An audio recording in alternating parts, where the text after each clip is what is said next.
कश्मीर की वादियों में उस दिन सिर्फ गोलियां नहीं चली थीं, इंसानियत को भी निशाना बनाया गया था। लोगों से नाम पूछे गए, कलमा पढ़ने को कहा गया और फिर गोलियां चला दी गई। एक महिला की चीख, मुझे भी मार दो, आज भी गूंजती है। लेकिन यहीं से कहानी बदलती है। ये सिर्फ एक हमला नहीं था, ये उस जवाब की शुरुआत थी जिसने दुनिया को बता दिया कि खून और पानी एक साथ नहीं बह सकते। आखिर उस रात क्या हुआ, जानने के लिए वीडियो अंत तक जरूर देखें। भारत, एक ऐसा देश जिसकी पहचान उसकी संस्कृति, उसकी सभ्यता और उसके धैर्य से होती है।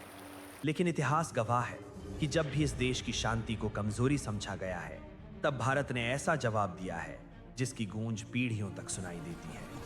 कश्मीर की वादियों में बहती ठंडी हवाएं अक्सर शांति और खूबसूरती का संदेश देती हैं, लेकिन कई दशकों से इन वादियों ने खून, आतंक और साजिशों की भी कहानियां देखी हैं। और इसी कश्मीर की धरती पर एक दिन ऐसा हुआ जिसने पूरे भारत को झकझोर कर रख दिया। लेकिन उससे पहले आपको उस माहौल को समझना होगा जिसमें ये कहानी शुरू होती है। भारत की मिट्टी में जब भी सियासी हवाएं अपना रुख बदलती है तो उसकी धमक दिल्ली तक सुनाई पड़ती है। ये सिर्फ एक पंक्ति नहीं थी, ये उस बदलाव का संकेत था जो भारत की सोच में धीरे धीरे जन्म ले रहा था। 2019 के बाद कश्मीर में हालात धीरे धीरे सामान्य हो रहे थे। पर्यटक फिर से घाटी में आने लगे थे, होटल फिर से भरने लगे थे। लोगों को लगने लगा था कि शायद अब आतंकवाद का दौर खत्म हो रहा है। लेकिन आतंकवाद कभी खुलकर हमला नहीं करता, वो हमेशा इंतजार करता है एक ऐसे मौके का जब हमला सबसे ज्यादा दर्द दे सके। और फिर आया वो दिन। कश्मीर की सबसे खूबसूरत जगहों में से एक है पहलगाम। ऊंचे पहाड़, हरे भरे मैदान, बर्फ से ढकी चोटियां और बीच में बहती लिद्दर नदी। ये जगह हर साल हजारों पर्यटकों को अपनी ओर खींचती है। उस दिन भी सब कुछ बिल्कुल सामान्य था। पर्यटक घूम रहे थे, बच्चे फोटो खिंचवा रहे थे, परिवार पिकनिक मना रहे थे। लेकिन किसी को नहीं पता था कि कुछ ही मिनटों में ये खूबसूरत जगह एक भयावह त्रासदी की गवाह बनने वाली थी। जंगलों के बीच छिपे कुछ साए धीरे धीरे अपनी जगह ले चुके थे।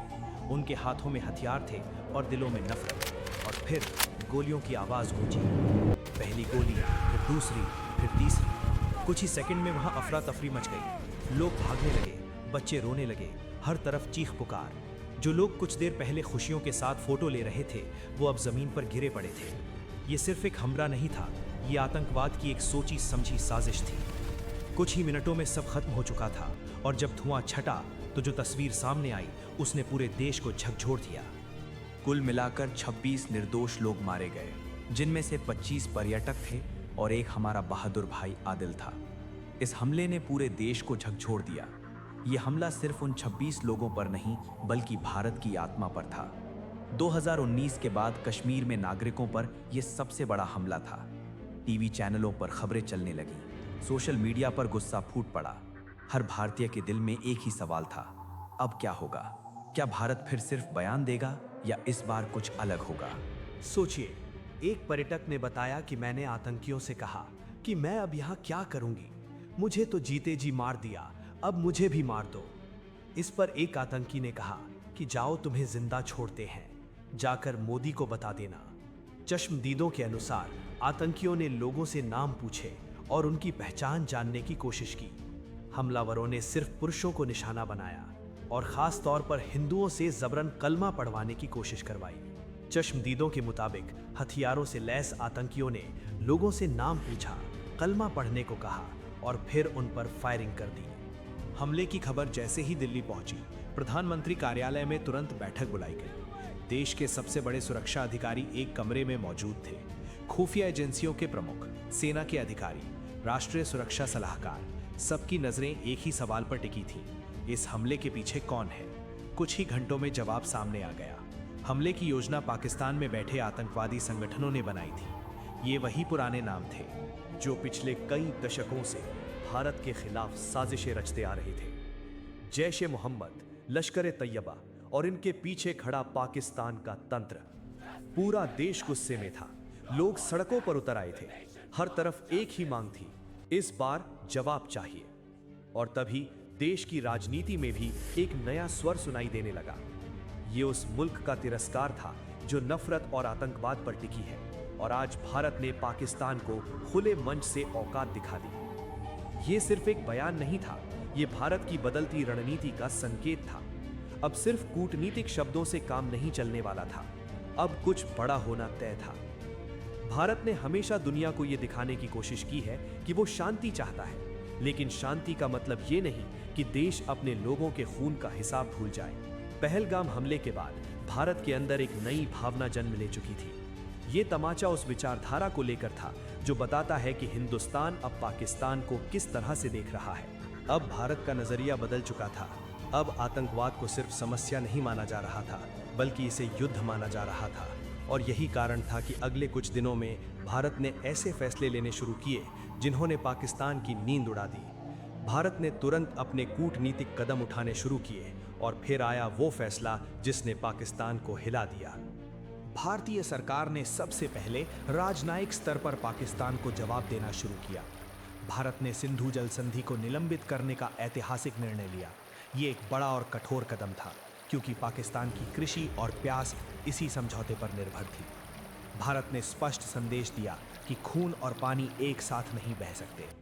1960 की इस संधि को रोकना पाकिस्तान की अर्थव्यवस्था की रीढ़ की हड्डी पर प्रहार करने जैसा था। पाकिस्तान उथल-पुथल में था, उसके नेता असमंजस में थे कि क्या करें। पाकिस्तान ने अंतर्राष्ट्रीय न्यायालय जाने की धमकी दी, लेकिन भारत सुनने के मूड में नहीं था। लेकिन ये तो बस शुरुआत थी, असली खेल तो अभी बाकी था। भारतीय सेना को पूरी छूट दी गई थी। सेना प्रमुख जनरल उपेंद्र द्विवेदी ने अपने कमांडरों के साथ मिलकर एक ऐसी योजना बनाई जिससे न सिर्फ पाकिस्तान को पीड़ा पहुंचेगी, बल्कि उसकी रूह कांप उठेगी। इस योजना का नाम ऑपरेशन सिंदूर रखा गया। आप सोच रहे होंगे कि इस ऑपरेशन का नाम ऑपरेशन सिंदूर क्यों रखा गया? एक नाम जो हर सैनिक के दिल में आग भर दे।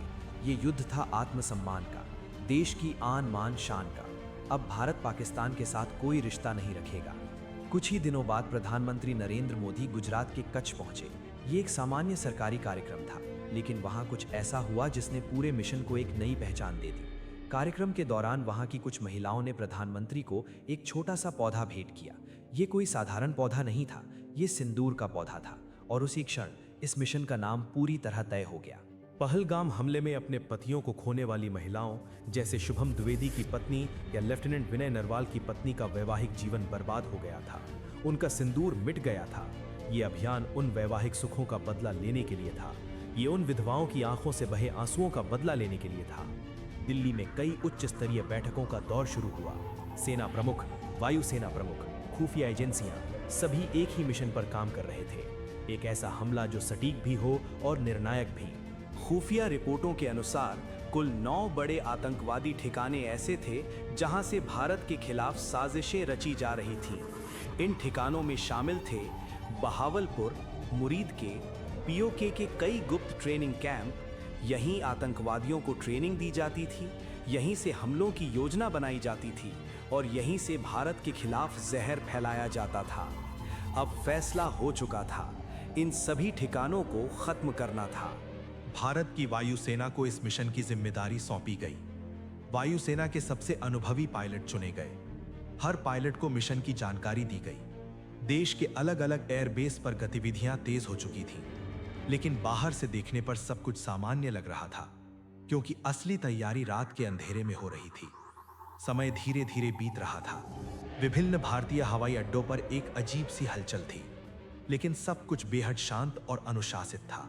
पायलट अपने जी सूट में तैयार थे। तकनीशियन आखिरी बार जेट विमानों की जांच कर रहे थे। सुखोई 30 MKI विमानों ने तंजावुर से उड़ान भरी।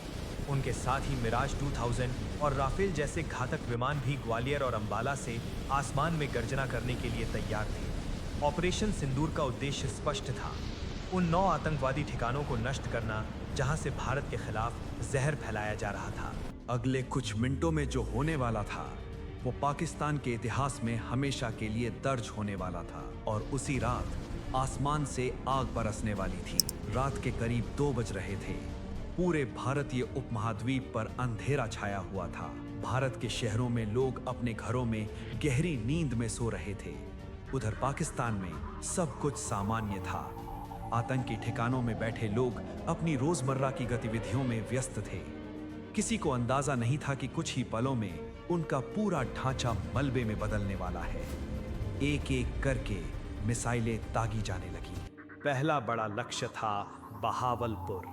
ये वही जगह थी जहां जैश ए मोहम्मद का मुख्यालय मौजूद था। दुनिया के सामने ये एक धार्मिक परिसर के रूप में पेश किया जाता था, लेकिन हकीकत कुछ और थी। यहीं आत्मघाती हमलावरों को ट्रेनिंग दी जाती थी, यहीं भारत के खिलाफ हमलों की योजना बनाई जाती थी, और फिर आसमान से आई एक मिसाइल ने सब कुछ खत्म कर दिया। बहावलपुर की सुभान अल्लाह मस्जिद एक ही झटके में मलबे के ढेर में तब्दील हो गई। वहां सो रहे दर्जनों आतंकवादी और उनके प्रशिक्षक अपनी ही आग में जलकर राख हो गए। मुरीद स्थित लश्कर-ए तैयबा के मरकज पर भी आसमान से मौत बरसी। वहां का संचार केंद्र और हथियार भंडार पूरी तरह नष्ट हो गया। हमला इतना सटीक था कि आसपास की नागरिक आबादी को मामूली नुकसान हुआ, लेकिन आतंकवादियों के ठिकाने पूरी तरह नष्ट हो गए। पाकिस्तानी सेना को संभलने का मौका ही नहीं मिला। वे समझ नहीं पाए कि हमला कहां से और कैसे शुरू हुआ। अगली सुबह जब भारत के लोगों ने टीवी खोला तो हर चैनल पर एक ही खबर थी। भारत ने पाकिस्तान में आतंकवादी ठिकानों पर बड़ा हमला किया है। पूरे देश में एक अलग ही माहौल था। लोगों को लग रहा था कि आखिरकार उन 26 लोगों की मौत का जवाब मिल गया, और हिंदुस्तान की फौज ने ऑपरेशन सिंदूर में पाकिस्तान को 21 जगह ठोका। यह सिर्फ एक सैन्य सफलता नहीं थी, ये भारत की नई रणनीति का ऐलान था। भारत ने दुनिया को साफ संदेश दे दिया था, अब आतंकवाद का जवाब सीधे मिलेगा। और यही कारण था कि देश में हर तरफ गर्व की भावना थी। अद्भुत, अद्भुत, अविश्वसनीय, अवर्णनीय, कल्पनीय। फौज ने हमें गौरवान्वित किया। सिंदूर लगवाकर, ऑपरेशन सिंदूर का बदला लेकर पाकिस्तानियों के लहू में सिंदूर रगड़ कर आए हैं। अगर आपको लगता है कि कहानी यहीं खत्म हो जाती है तो आप गलत हैं। हमले के पीछे 3 आतंकवादी जिम्मेदार थे, सुलेमान शाह, हमजा अफगानी, जिब्रान। वे अभी भी कश्मीर के जंगलों में छिपे हुए थे और भारत उन्हें खोजने के लिए एक और गुप्त मिशन की तैयारी कर रहा था। उस योजना को ऑपरेशन महादेव कहा गया, जिसके बारे में हम अगले वीडियो में जानेंगे। अगर इस कहानी ने आपके दिल में देश के लिए गर्व और जोश जगाया है तो इस वीडियो को यहीं खत्म मत होने दीजिए। अभी लाइक करें ताकि ये कहानी और लोगों तक पहुंचे। अपने दोस्तों और परिवार के साथ शेयर करें, क्योंकि हर भारतीय को हमारे वीर सैनिकों की बहादुरी के बारे में जानना चाहिए। और हाँ, कमेंट में ज़रूर लिखें जय हिंद या भारत माता की जय, ताकि हम जान सकें कि आप भी इस गर्व का हिस्सा हैं। अगर आपने अभी तक चैनल को सब्सक्राइब नहीं किया है तो अभी कर लीजिए और बेल आइकन दबाना मत भूलिए, क्योंकि हम आपके लिए ऐसी ही सच्ची, दिल को छू लेने वाली और रोंगटे खड़े कर देने वाली कहानियां लेकर आते रहेंगे। मिलते हैं अगली कहानी में, जहां सच और साहस की एक और अनकही कहानी आपका इंतजार कर रही हो।